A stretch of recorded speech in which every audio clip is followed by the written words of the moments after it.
recibirles con las primeras noticias de TV Ciudad en esta jornada de martes con 16 grados de temperatura en estos momentos en Capital. Saludo cordial a quienes nos siguen por Uniradio, la radio de la Universidad de la República, 107.7 de FM, por señal abierta 6.1 por YouTube y por tvciudad.ui. Vamos a repasar rápidamente el pronóstico del tiempo que nos depara meteorología para estas horas. De estos 16 vamos a ir a una máxima de 24, el cielo se mantendrá algo nuboso con periodos de cubierto. Sí, en principio en la jornada no va a haber lluvias, salvo en la noche. ¿Qué pasará mañana miércoles 7 de mayo? Bueno, ahí se desbarranca, lluvias, tormentas, en las temperaturas extremas 16 y 22 prácticamente calcadas a lo que va a ser el día de hoy, pero con lluvia. Mañana, el jueves 8 de mayo, también 16 y 21, las lluvias prometidas que iban a ser durante toda la semana van a estar presentes también el jueves y bueno, una semana que se prevé, según el pronóstico de Inumet, con bastante agua, por lo menos en el área metropolitana. Tenemos muchos temas para compartir con ustedes hasta las 9 de la mañana. Uno de ellos, bueno, varios de ellos tienen que ver con política, pero uno de ellos es sanitario, porque el Ministerio de Salud Pública aumentó la vigilancia epidemiológica y exhorta a vacunarse ante el aumento de enfermedades o infecciones respiratorias. Esto por la circulación del virus respiratorio sincicial detectado sobre todo en zonas fronterizas. Así que a vacunarse es la recomendación de las autoridades sanitarias. El Poder Ejecutivo recibirá esta jornada a organizaciones de la sociedad civil, organizaciones sindicales que están en contra y tienen reparos al proyecto Neptuno para escuchar sus posiciones en este impasse que se abrió para renegociar el contrato con la empresa constructora de la planta potabilizadora en la zona de Arasatí. También vamos a hablar de las definiciones judiciales porque la justicia flexibilizó las medidas cautelares al exintendente de Soriano, Guillermo Besosi, que se encontraba en prisión domiciliaria. Ahora esa prisión domiciliaria será durante la noche y bueno, va a cumplir de 0 a 7 de la mañana, va a tener que estar en su casa, o sea que va a poder salir para completar sus últimos días antes de las elecciones departamentales, su campaña. En el periodo legislativo anterior pasaron raya y se vieron los viajes y los viáticos. Se registraron 102 viajes de senadores y 359 de diputados, lo que implicó un gasto de $1.183.000 correspondientes a viáticos. La ex vicepresidenta Beatriz Argimón fue la que encabezó el número de viajes. Del ámbito internacional, destacamos que el gobierno de Javier Milei en Argentina buscará este martes alcanzar un consenso para avanzar con una reforma del régimen penal juvenil que, entre otras modificaciones, incluye una reducción de 16 a 14 años la edad de imputabilidad. Así que seguiremos atentamente esto y en la entrevista central vamos a hablar de las elecciones departamentales y municipales que se van a celebrar el próximo domingo. Recordemos que el voto es obligatorio. Bueno, vamos a estar recibiendo al presidente de la Junta Electoral de Montevideo, Martín Prato, para que nos explique, bueno, cuántas papeletas hay, pero sobre todo algunas de las condiciones para votar. Cómo se vota, si se puede votar cruzado, cómo es que se puede votar con una o dos papeletas para que el voto no sea anulado, por ejemplo. Bueno, Martín Prato, 8:30, para saber todo sobre las elecciones departamentales aquí en Montevideo y municipales también. Ahora momento de abrir la ventana hacia las calles de Montevideo para, con datos del Centro de Gestión de Movilidad, ver por dónde circular, por dónde no. @IMTránsito, @MBTransporte para seguir en tiempo real cualquier cambio en la circulación. Ahí el sol tímidamente está asomando sobre las calles de Montevideo. Les compartimos algunos cortes que ya están programados para esta jornada. Está cortado Luis Lamas entre Félix Buxareo y José Osorio. El corte se extenderá hasta las 5 de la tarde por trabajos de hormigonado. Defensa entre Martín García y Nueva Palmira. El corte será hasta las 7 de la tarde por trabajos de grúa. Y Mantua entre Gabriel Otero y Andrés Puyol hasta un corte que se va a extender hasta el 7 de mayo por trabajos de vialidad. Y comenzando el desarrollo informativo, les contamos que el Ministerio de Salud Pública aumentó la vigilancia epidemiológica ante el aumento de la circulación de virus respiratorio sincicial, sobre todo en la zona de la frontera, y recomienda vacunarse para prevenir este virus. Este virus afecta particularmente a niños lactantes y la directora general de la Salud, estamos hablando de Fernanda Nosar, manifestó que para atenuar el impacto se pretende alcanzar una vacunación al 90% de las mujeres embarazadas. Estamos en estado de vigilancia extremo porque en Brasil, en Santa Catalina, más precisamente en Florianópolis, se ha decretado un estado de emergencia en el sistema sanitario con respecto a la circulación de infecciones respiratorias. Han aumentado las consultas y los diagnósticos de infecciones respiratorias tanto en niños como en adultos.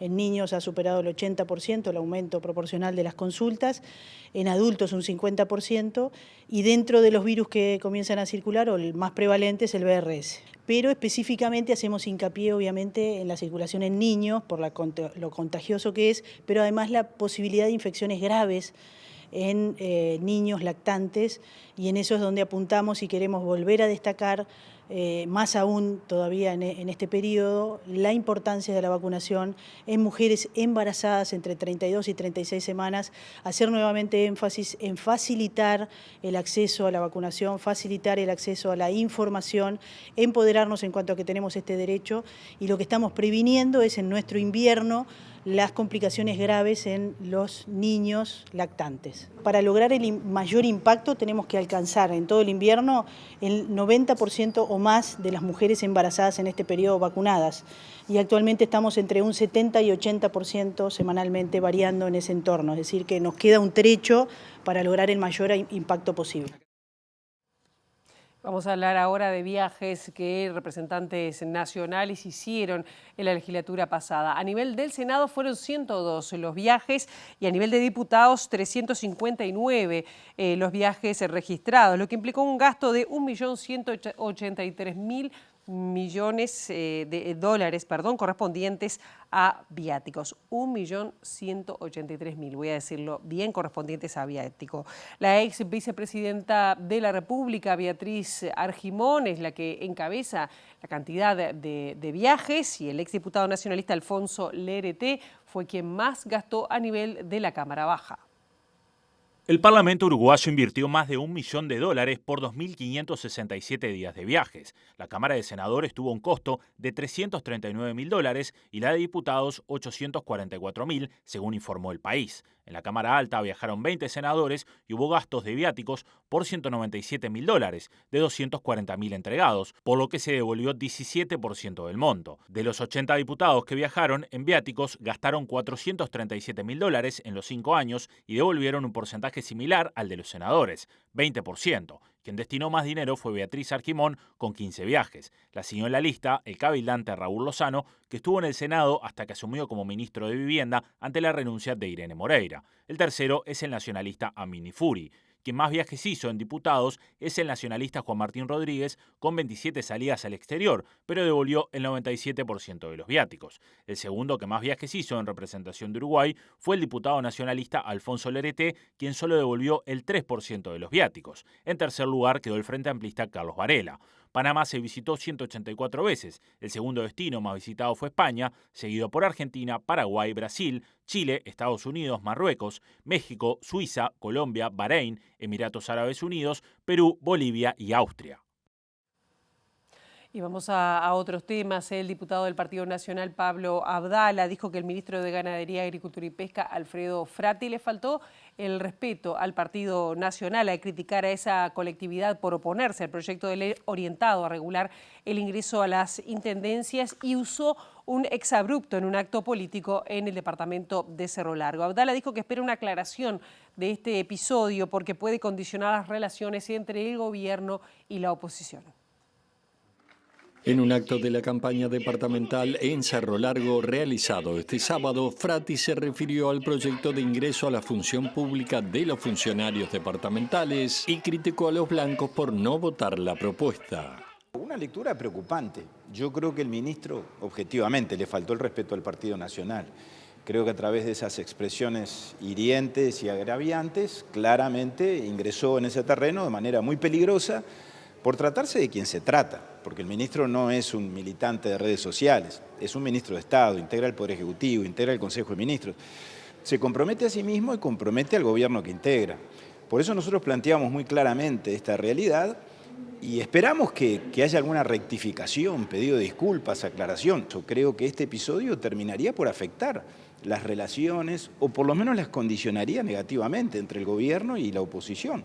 En otro orden, Abdala consideró preocupante la creación del Sistema Integrado de Lucha contra el Crimen Organizado y el Narcotráfico, coordinado por Presidencia porque, entre otras cosas, debilita el control del Parlamento. En los hechos, sustraer este tema del control parlamentario, o podría llegar a significar eso, o sea que creo que este decreto tiene problemas o dudas de juridicidad, y creo además, sobre todo desde el punto de vista operativo, que podría llegar a debilitar las áreas especializadas del Ministerio del Interior, romper o poner en riesgo, o en tal caso cuestionar lo que viene funcionando en nombre de una institucionalidad nueva, sin demasiado fundamento, sin demasiado análisis, sin consultar al Parlamento, a través de un decreto y no de una ley, es lo que a nosotros nos genera una sensación, repito, de inconsistencia muy preocupante. Y sobre el tema de sus dichos en referencia al Partido Nacional, el ministro de Ganadería, Alfredo Frati, dijo que no se va a disculpar, que además dijo que no habló como ministro y el hecho ocurrió en un acto de campaña electoral de cara a las elecciones departamentales. ¡No puede ser que mis hijos, mis nietos, los hijos y los nietos de ustedes tienen que ser amigos del intendente para trabajar! ¡Que se vayan a cagar por eso! ¡No, señor! ¡Se terminó! ¡Y se terminó! ¿Alguna reflexión al respecto? Ninguna, porque yo estoy hablando como ministro y eso fue en un acto de cierre en la Intendencia, en un acto político partidario que no tiene que ver con la función del ministro, por lo tanto no voy a contestar. Se manifestaron desde la presidenta del Partido Nacional, se manifestó también dirigentes nacionalistas que le reclaman un pedido de disculpas. Es un problema de hecho. Ministro y secretario de Estado es 24/7, Frati. No, sí, es 24/7, pero una cosa es cuando vos hablas en nombre del país como ministro y otra cosa es un acto partidario y sectorial. No tiene nada que ver. Pero aparte de eso, las expresiones que usé ahí, a mí me las han dicho muchas veces y nunca se me ocurrió pedirle a nadie ni disculpas ni quedamos mal. Otro, en vez de decir eso que yo dije, dice, anda a cantar la Gardel, ¿verdad? ¿Qué quiere decir más o menos lo mismo? Decir una cosa y después en la práctica eso. Y lo que dije en esa oportunidad es que yo quiero que mis hijos, mis nietos y de mis conciudadanos de Cerro Largo no tengan que ser amigos del intendente para trabajar en la intendencia. Y si alguien se ofende por esto, pero esto es como que Artigas andaba a caballo. Uruguay abrió un llamado internacional para desarrollar soluciones tecnológicas que actualicen el sistema de trazabilidad ganadera. El llamado es presentado por el Ministerio de Ganadería, Agricultura y Pesca, también la ANI y el Instituto Nacional de Carnes, así como el INIA, el Instituto Nacional de Investigación Agropecuaria.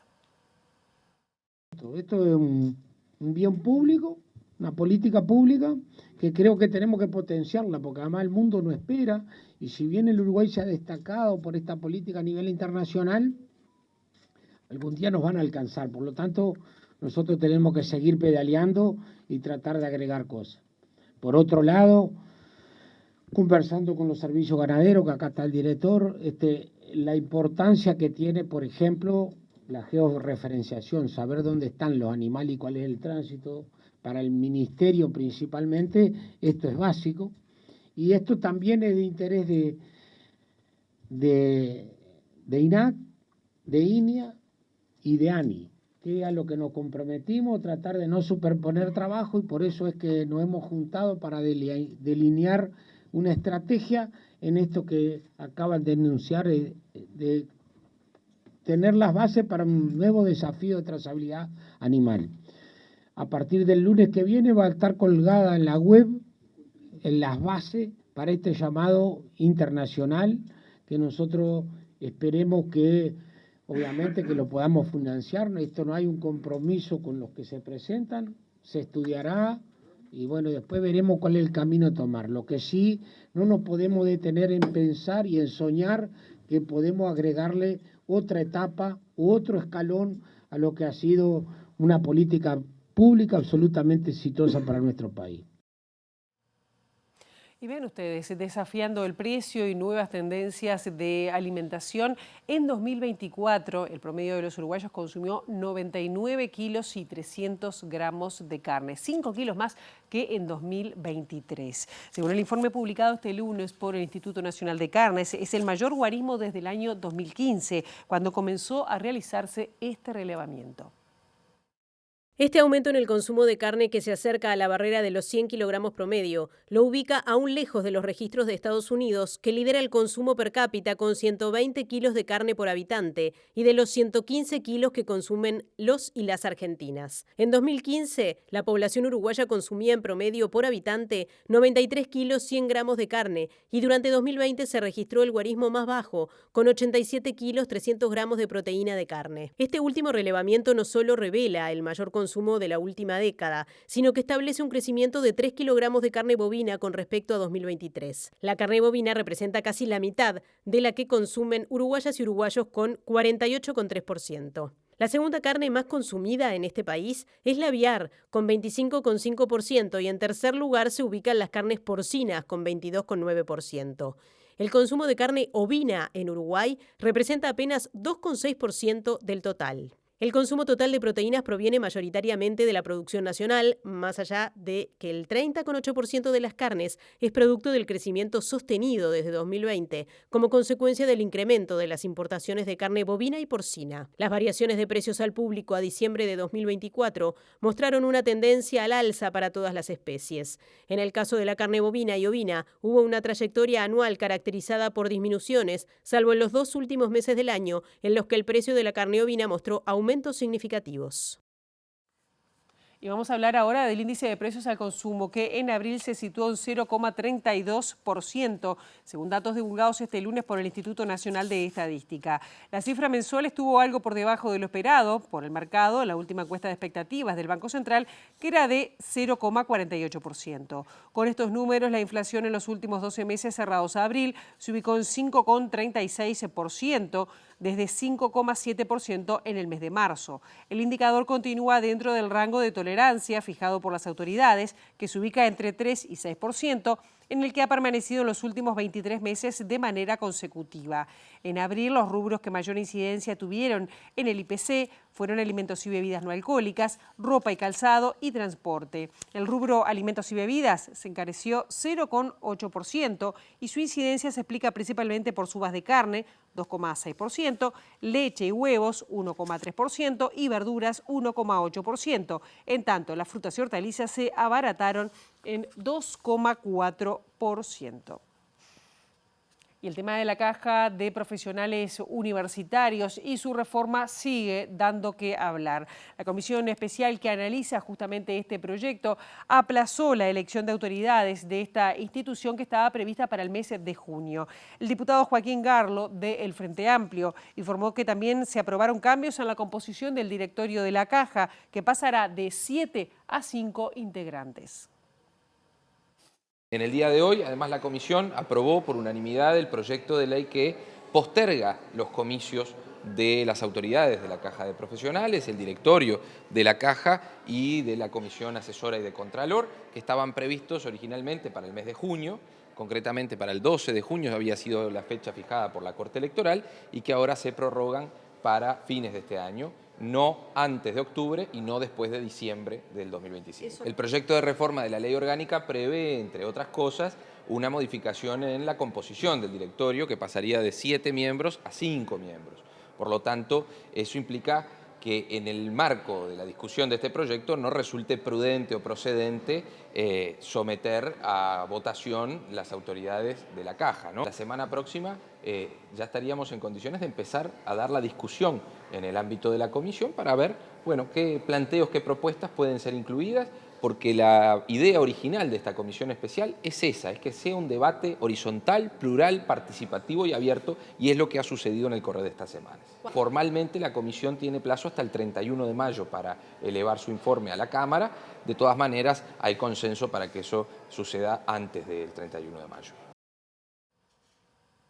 Por su parte, el diputado colorado, Conrado Rodríguez, dijo que la oposición está buscando una propuesta común para esta reforma que se está proponiendo de la caja de jubilaciones de profesionales universitarios que impulsa el gobierno, que necesita modificaciones que amplíen la masa aportante. Este proyecto de ley es un proyecto de ley que nosotros no acompañamos. Es extremadamente severo con los jubilados, con los activos. Hay una asistencia financiera por parte del Estado, pero lo único que va a provocar es que si se le recarga a los activos y se le hace pagar una prestación coactiva a los pasivos, va a ser la fuga de la caja de profesionales. Más activos van a declarar no ejercicio, más activos van a bajarse de categoría y por lo tanto los aportes a la caja van a ser menores. Entendemos de que tiene que tener modificaciones, se tiene que ensanchar la base de aportaciones de los profesionales que aportan a la caja. Hay que buscar algunas herramientas. Obviamente lo que tiene que ver con la jubilación por edad avanzada, la ley del 2023 estableció una incompatibilidad. Tú no podés cobrar una jubilación por edad avanzada en la caja de profesionales si percibís otra jubilación. Bueno, yo creo que esa incompatibilidad tiene que ser derribada para que más profesionales tengan la intención de seguir aportando a la caja y por lo tanto poder darle un salvataje a la misma. Y una de las partes involucradas, una de las agrupaciones, la agrupación de universitarios del Uruguay, se manifestó en contra del proyecto impulsado por el Poder Ejecutivo y reclama que se aumente la cantidad de profesiones inscriptas en la caja. Miguel Fierro, quien es presidente de esta agrupación, dijo que la ampliación de aportantes se debe hacer sin incluir a quienes ejercen la profesión en relación de dependencia. Aumentar la cantidad de profesiones que estén inscritas en la caja de profesionales. Algo que se planteó por el directorio de la caja en periodos anteriores y el Poder Ejecutivo la rechazó. ¿Cuáles son las profesiones que faltan? No te podría nombrar ahora exactamente, pero sí hay muchas profesiones que tienen interés en tener un régimen jubilatorio por ser profesionales independientes y no lo han podido hacer porque no son reconocidas en la caja de profesionales. ¿El planteo de que aporten las personas que están declaradas en no ejercicio es algo que comparten? No, de ninguna manera. Nosotros somos representantes de gremios que tienen socios que están afiliados a la caja y socios que no. En el caso de obligar a la gente que no tiene ejercicio independiente, o sea que son con relación de dependencia a aportar, iría en contra de nuestros principios de la defensa de la profesión.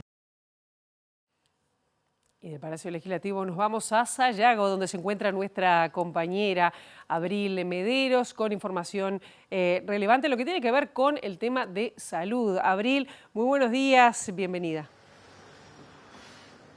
Muchas gracias, Pilar. Exactamente, sí, hay mucha expectativa sobre los próximos meses donde se va a discutir el presupuesto quinquenal de la próxima administración y sobre dónde van a estar asignados los fondos con mayor énfasis, por ejemplo, en lo que respecta a la administración de los servicios de salud del Estado, una de las áreas donde hay una mayor cantidad de déficit, unos 280 millones de dólares. Y para hablar sobre esta preocupación y cómo afecta a los trabajadores, ya estamos en presencia del secretario de Organización de la Federación de Funcionarios de Salud Pública, Pablo Esteves. Esteves, muchas gracias por estos minutos. Bueno, lo primero es consultarle cuáles son las principales preocupaciones o las principales reivindicaciones de los trabajadores en el marco de la asignación presupuestal para ACE. Bueno, lo primero que tenemos es esperanza, ¿no? Porque cada vez que asume un nuevo directorio, las esperanzas ante nuestras expectativas de lograr nuevos objetivos vuelven a estar vigentes, ¿no? Claro que a uno le preocupa lo que vienen manifestando las autoridades entrantes en ACE de, como decías, la pérdida de 280 millones, que viene encadenado también a lo que nos ha pasado en el periodo anterior, también de pérdida de derechos, ¿no? O sea, los funcionarios hemos tenido pérdida salarial, y además pérdida de derechos como el Banco de Seguro del Estado, la certificación médica, y bueno, y son cuestiones que al encontrar un hueco de 280 millones uno empieza a ver de que bueno, que va a estar bastante complicada la cosa en el presupuesto, ¿no? Porque también escuchamos que en otros organismos del Estado también hay deuda, incluso que vendría hasta algunos años para adelante. Entonces eso hace ver de que va a ser un panorama bastante complicado. También cabe recordar de que en la administración saliente hubo un recorte presupuestal de 130 millones, de 100 millones de dólares de gasto de funcionamiento, que eso tuvo que ver con las carencias que se tuvo incluso con el tema de los medicamentos, bueno, con el estado edilicio incluso que tienen muchos de los centros, sobre todo el deterioro que han tenido las redes de atención primaria, que son tremendamente importantes, sobre todo en los lugares donde está la población más vulnerable, ¿no? Entonces uno va sumando de que si quisiera, vamos a decir, poner de pie la red de atención primaria nuevamente, mejorar el tema del medicamento como han dicho, y todavía el tema de la deuda, ya arrancás con 300 y pico de millones abajo, y bueno, y realmente nosotros lo que le hemos manifestado es que es importantísimo para nosotros en este periodo avanzar en salario, en condiciones y en recuperar los derechos que se le han quitado a esos trabajadores, que recordemos de que no estamos muy lejos de la pandemia, el pueblo nos aplaudía y el gobierno nos recortaba, ¿verdad? Ustedes hacían hincapié en lo que han sido los últimos 5 años en el deterioro de la calidad de la salud en ACE, por ejemplo, en lo que son los tiempos de esperas, en la falta de medicamentos. ¿Hay un presupuesto estimado que ustedes entienden debería reforzarse o algún área en particular? ¿Cuáles serían las prioridades? Bueno, el gobierno ha manifestado que, por ejemplo, tiene planes como es la niñez y la adolescencia, como es el tema de los especialistas, bueno, el tema de la salud mental, vaya que sí habrá que apuntar ahí, ¿no? Pero lo que nosotros no estamos escuchando, por lo menos por ahora, hace pocos días que han asumido las autoridades, todavía siguen nombrando directores de hospitales, ¿no? Pero esperamos de que se nos tenga en cuenta cuando se empiece a armar el articulado presupuestal, porque creemos que los trabajadores tenemos experiencia en poder ayudar en ese sentido, en manifestar cuáles son nuestras preocupaciones y que bueno, que realmente seamos escuchados. Nosotros nos pudimos reunir con las autoridades entrantes previo a que entraran, pero nosotros tenemos muchas cosas en el debe que nos gustaría saber cuál es el punto de vista de estas autoridades y cuál es el plan estratégico que tienen. Por ejemplo, con los trabajadores tercerizados, con los suplentes. Fíjense que nosotros tenemos puestos que son cotidianos de contratación a largo plazo de empresas tercerizadas y nosotros pensamos de que deberían esos compañeros tener una contratación más segura que la de una empresa siendo funcionario del Estado, porque siempre contratar una empresa va a ser más caro que esos trabajadores estén insertos en la Administración de Servicios de Salud del Estado. Y bueno, ni que hablar que el tema de los suplentes, nosotros tenemos contratación de suplentes que no tienen derecho a nada, esos compañeros entran a hacer una suplencia de alguien y bueno, y ni que hablar que no pueden ni enfermarse porque no les corresponde ni la certificación. Entonces es un escenario que más allá de lo que tiene que ver con el salario, con las condiciones edilicias de muchos de los lugares en donde se trabaja, y ni que hablar que, bueno, que los últimos datos estadísticos que hay no fueron con este gobierno saliente, sino que con el anterior, pero ya el ministro de Salud Pública, en aquel momento Basso, marcaba de que en ACE faltaban 3.000 recursos humanos. Y no nos olvidemos que la administración saliente dejó de punta a punta del país una cantidad de ambulancias sin ningún recurso humano detrás. Por lo tanto, es complejo, creo que lo que le exigimos también de alguna manera a las autoridades entrantes es trabajar con seriedad y que se nos tenga en cuenta para poder ver realmente cuántos son los recursos que faltan y cómo los trabajadores, desde nuestro punto de vista, que históricamente lo hemos hecho, podemos participar justamente mejorando la salud de los servicios del Estado, ¿no? ¿Sintieron conformidad con lo expresado por las autoridades de ACE cuando se reunieron con ellos? Bueno, ellos marcaron esas expectativas de trabajo que se iba a tener en cuenta. Lo que no nos puede seguir pasando, porque pasan los gobiernos y a veces van quedando esas cuestiones, es que se armen comisiones que después realmente no son convocadas, ¿no? Nos ha pasado de firmar convenios colectivos en salidas de conflictos, en donde después justamente esas comisiones no rindieron resultados o no fueron directamente convocadas, ¿no? Y para nosotros los trabajadores, como les decía, cada vez que asume o cambia el gobierno y asumen nuevas autoridades, siempre lo que hay detrás son expectativas a lograr objetivos. Y cuando hablamos de objetivos no es solo lo económico. A veces tiene que ver con la condición contractual de trabajadores que realmente penden de un hilo, como son los trabajadores tercerizados, y Y bueno, y ni que hablar el tema, como les decía, que es muy preocupante, el de la red de atención primaria, bueno, la violencia en nuestros centros de salud, si tendremos que trabajar en comisiones para que estos compañeros que estamos hablando de que no hemos avanzado en salario en el periodo pasado y podríamos llegar a 10 años sin avance salarial si tampoco avanzáramos en este. Bueno, y esos trabajadores en los centros de salud muchas veces son violentados, tenemos que retirarnos como medida sindical y perdemos salario también en esos días porque nos violentan cuando vamos a trabajar. Entonces, además de los reclamos presupuestales, ¿hay alguna clase de pedido en torno a nuevos protocolos en seguridad para facilitar o mejorar el acceso en ACE a espacios seguros? Sí, bueno, nosotros, como te decía, siempre tenemos la intención de aportar nuestro granito de arena. Me parece que hay que trabajar en cuestiones intersectoriales dentro del Estado para ver cómo mejorar este flagelo de la violencia y también de alguna manera, y esto un poco a nivel personal también, creo que también el sistema político debería levantar un poco la vara de lo que son las discusiones, porque me parece que cuando se crispa la discusión y se torna a veces violenta como uno lo ve en la tele, tampoco colabora a cambiar la sociedad, ¿no? Y desde los sindicatos es una de las cuestiones fundamentales para nosotros aportar al cambio de la sociedad. Y creo que con ese tipo de discusiones tampoco desde el sistema político se colabora en que eso cambie, ¿no? Muchas gracias. Pablo Esteves, secretario de Organización de la Federación de Funcionarios de Salud Pública, de cara a la asignación presupuestal de ACE en el presupuesto quinquenal. Muchísimas gracias, Abril. Nosotros acá seguimos con otros temas porque un tribunal de apelaciones flexibilizó las medidas cautelares al ex intendente de Soriano, Guillermo Besosi, y candidato además a la reelección por el Partido Nacional, y en adelante podrá abandonar el domicilio donde permanecía en régimen de prisión domiciliaria desde marzo. El dictamen judicial estableció el levantamiento del arresto domiciliario total, por lo que el ex intendente de Soriano podrá participar de forma presencial del tramo final de la campaña electoral para las elecciones departamentales del domingo próximo. De todos modos, el dirigente deberá cumplir con medidas limitativas de la libertad, como mantenerse bajo arresto domiciliario por las noches, entre las 0 y las 7 de la mañana, presentación semanal ante la dependencia policial e imposibilidad de acercamiento a dependencias de la Intendencia de Soriano.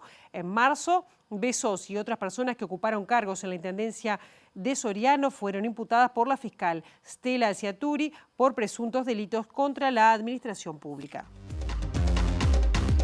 En este segundo bloque de MB Noticias vamos a hablar de elecciones departamentales y para ello vamos a estar recibimos con muchísimo gusto al presidente de la Junta Electoral de Montevideo, Martín Prato. Un gusto que estés con nosotros esta mañana. Bueno, el gusto es mío, Pilar, a ti, a todo tu equipo, por permitirnos comunicarnos con los vecinos y las vecinas.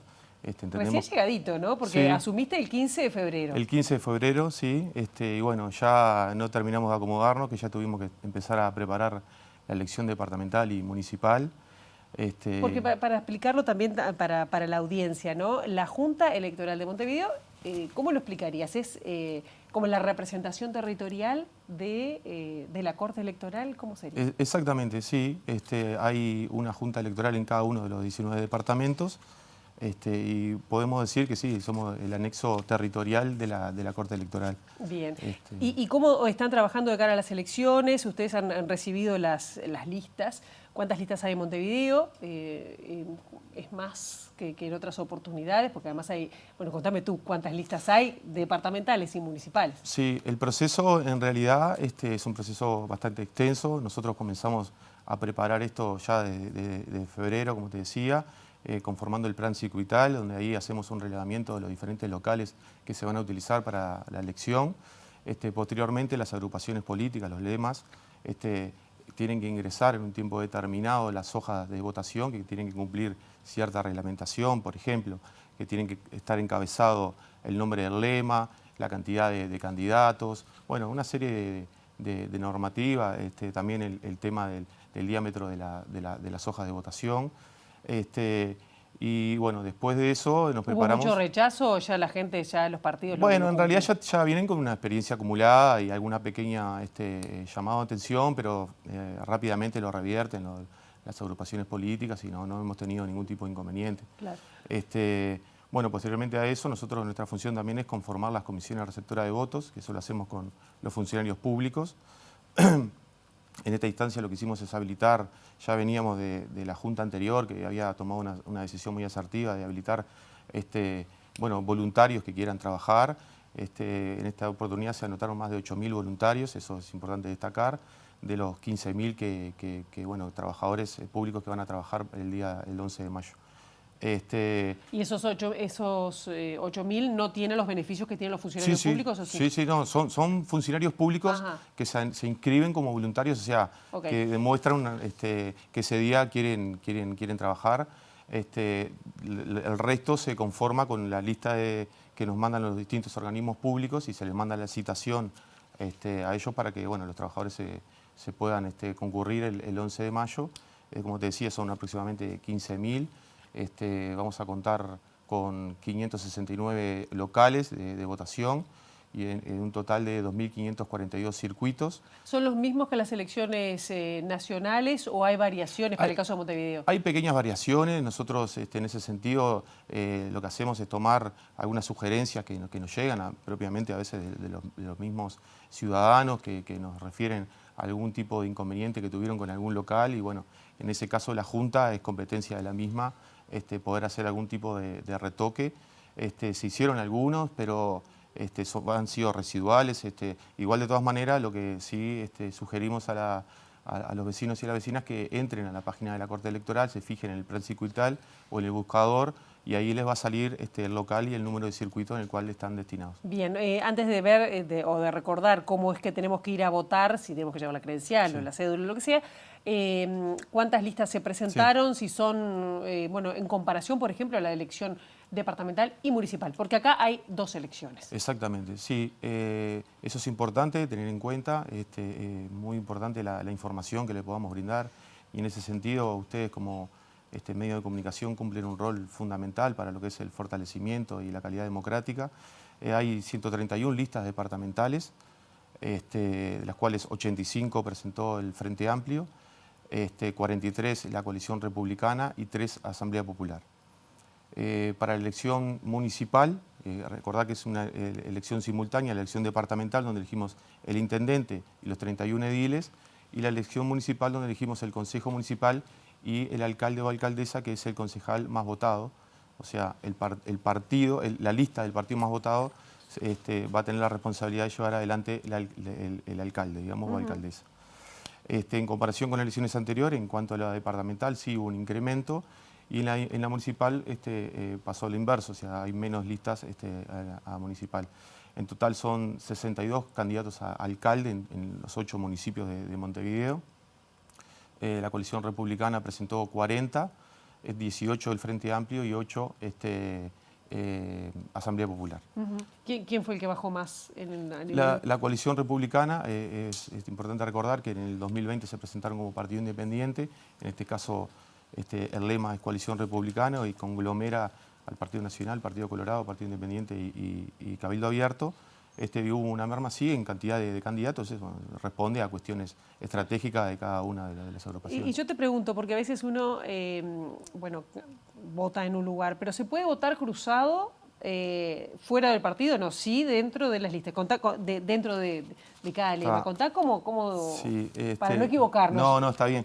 Eso es una... ¿O cuándo se anula el voto? Es bien relevante eso. No está permitido el voto cruzado o el voto de distinto lema, ¿no?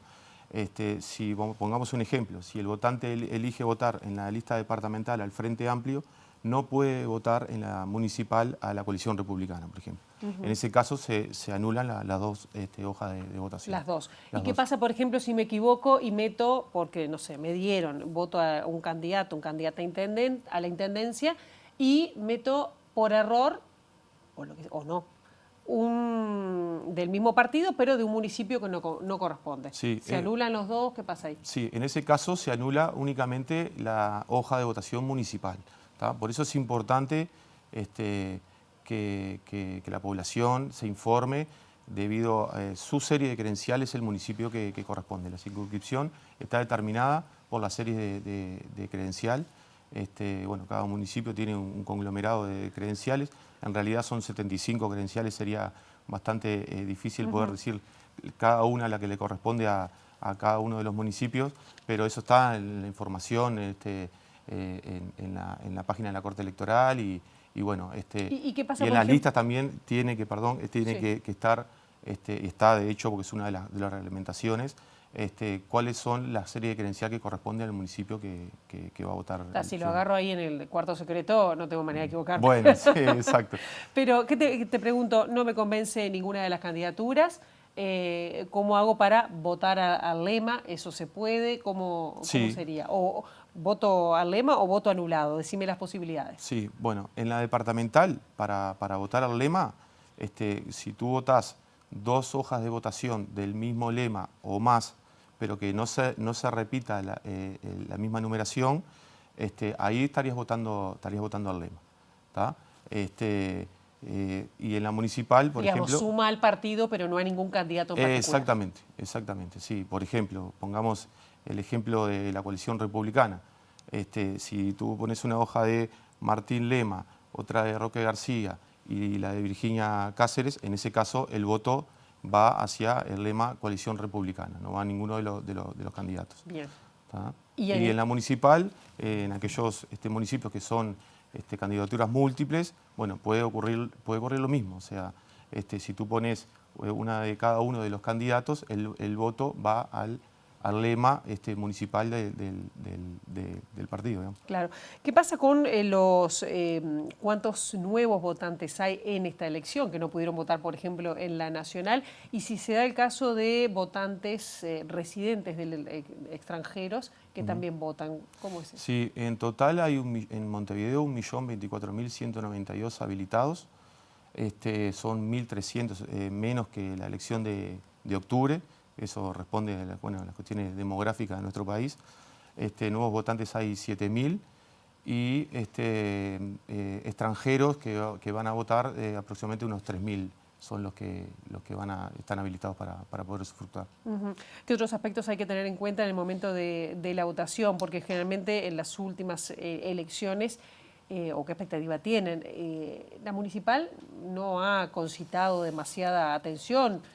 O por lo menos se ha votado menos que la departamental. ¿Cómo se ve en el caso de ustedes? ¿Cómo lo evalúan? Sí, por eso decía de la importancia de los medios de comunicación para poder informar a la población esto de que son 2 elecciones, ¿verdad? La departamental y la municipal.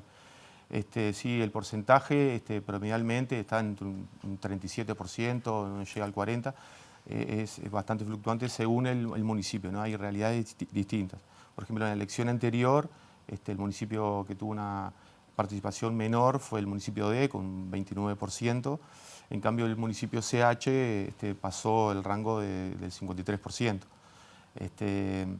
Y bueno, sí, ahí creo que hay un tema de información, también hay un tema de jerarquización de la elección departamental sobre la municipal, que a veces los partidos políticos creo que terminan desarrollando eso. Y bueno, pero es importante, ¿verdad? La elección municipal es el tercer nivel de gobierno, es el nivel institucional que está más cerca de la ciudadanía y que con muchas cosas puede cambiar la realidad de la gente. Entonces, también para valorar también el trabajo de esos vecinos y vecinas que conforman el Consejo Municipal, es importante la participación. Sí, capaz que la gente no lo ve así, por eso tampoco.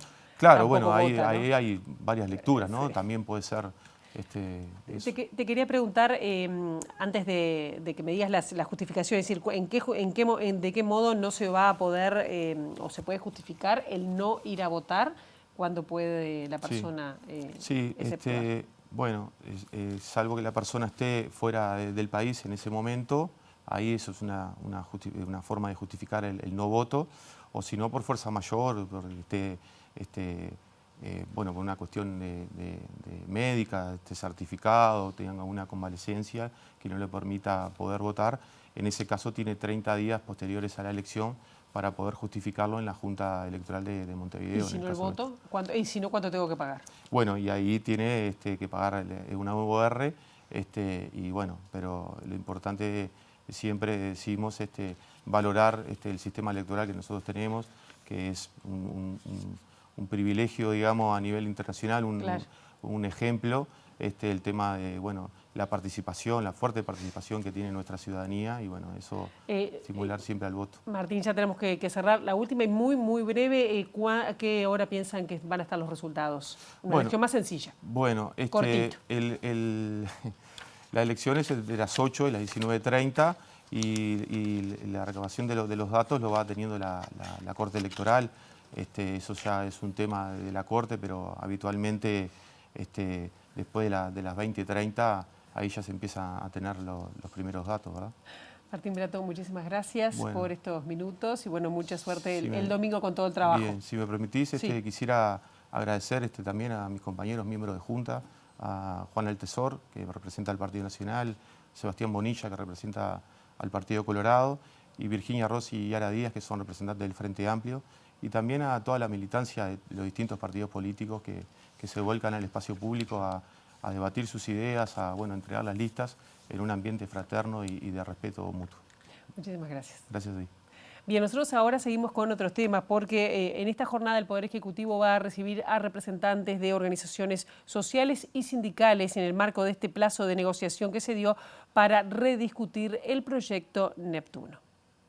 Hasta ahora lo que habíamos tenido era que OCE y el Ministerio de Ambiente fueron los únicos que defendían con los privados este proyecto. Hoy por hoy no es el escenario. Los 90 días claramente de que no inicio de obras para nosotros fue muy importante porque el 14, cuando interpongamos el juicio de nulidad del contrato, vamos a pedir la medida cautelar de no innovar en el comienzo de obras, por lo tanto se va a superponer con estos 90 días que el gobierno le pidió a la empresa. ¿No hay una solución legal a nivel nacional? ¿Se puede recurrir a organismos internacionales? Bueno, nosotros vamos a agotar hemos estado agotando y vamos a seguir agotando todas las vías jurídicas a nivel nacional y también se puede ir a nivel internacional. Acá nosotros entendemos que es muy claro, o sea, este proyecto va contra lo que el pueblo uruguayo decidió, va contra lo que fue el espíritu de la reforma constitucional del 2004, que fue que los privados no pudieran extenderse y se retiraran del país. Por lo tanto, las razones están más que claras y este proyecto no puede llevarse a cabo porque va contra la decisión del pueblo uruguayo.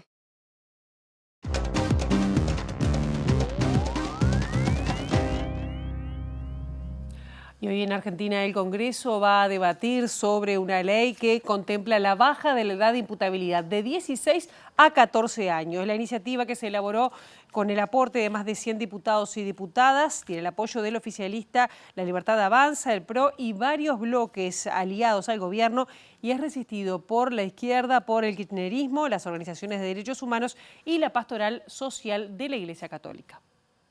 El gobierno, el PRO y otros bloques aliados buscarán aprobar en un plenario de 4 comisiones de diputados un proyecto de régimen penal juvenil que incluye la baja de edad de imputabilidad a los 14 años y un sistema integral para abordar la problemática de las personas menores involucradas en delitos. El debate se aceleró después de varios hechos de inseguridad que protagonizaron menores de edad. El gobierno de Javier Milei había enviado un proyecto redactado por los ministros de Justicia, Mariano Cuneo Libarona, y de Seguridad, Patricia Bullrich, que fijaba en 13 años la edad de imputabilidad. Después, el presidente fue más allá y declaró en varias oportunidades el principio de delito de adulto, pena de adulto, que incentivó a los sectores que rechazan la iniciativa a endurecer sus críticas. Según publica Infobae, durante ese proceso se convocó a especialistas de distintas disciplinas que aportaron evidencia científica sobre la capacidad de comprensión de adolescentes de 14 años respecto a la ilicitud de sus actos. El proyecto establece la derogación de la actual ley 22.278 que rige desde 1980 durante la dictadura militar.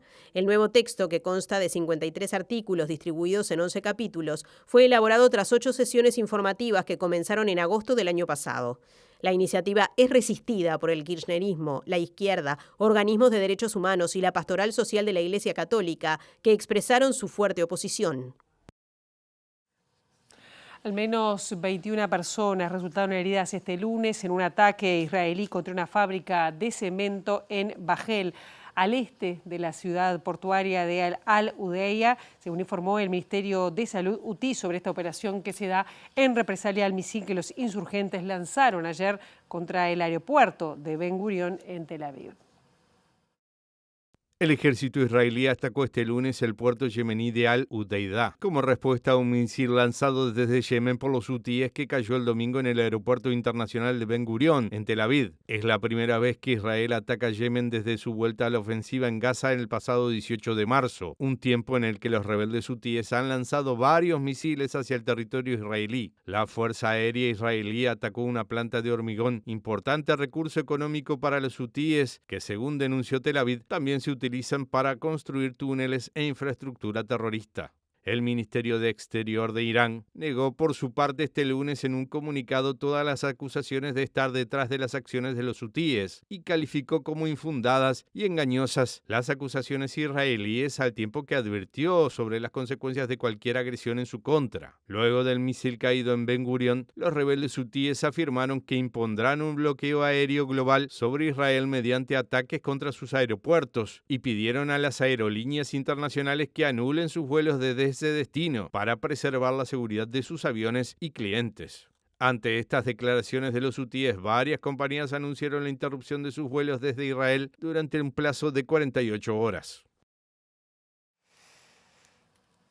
Hasta aquí llegamos con esta primera edición. Ahora quedan en compañía de Ciudad Viva. La actualización informativa a las 13, a las 18:55 y nosotros volvemos mañana bien tempranito con las primeras noticias de TV Ciudad. Pasen ustedes una muy buena jornada.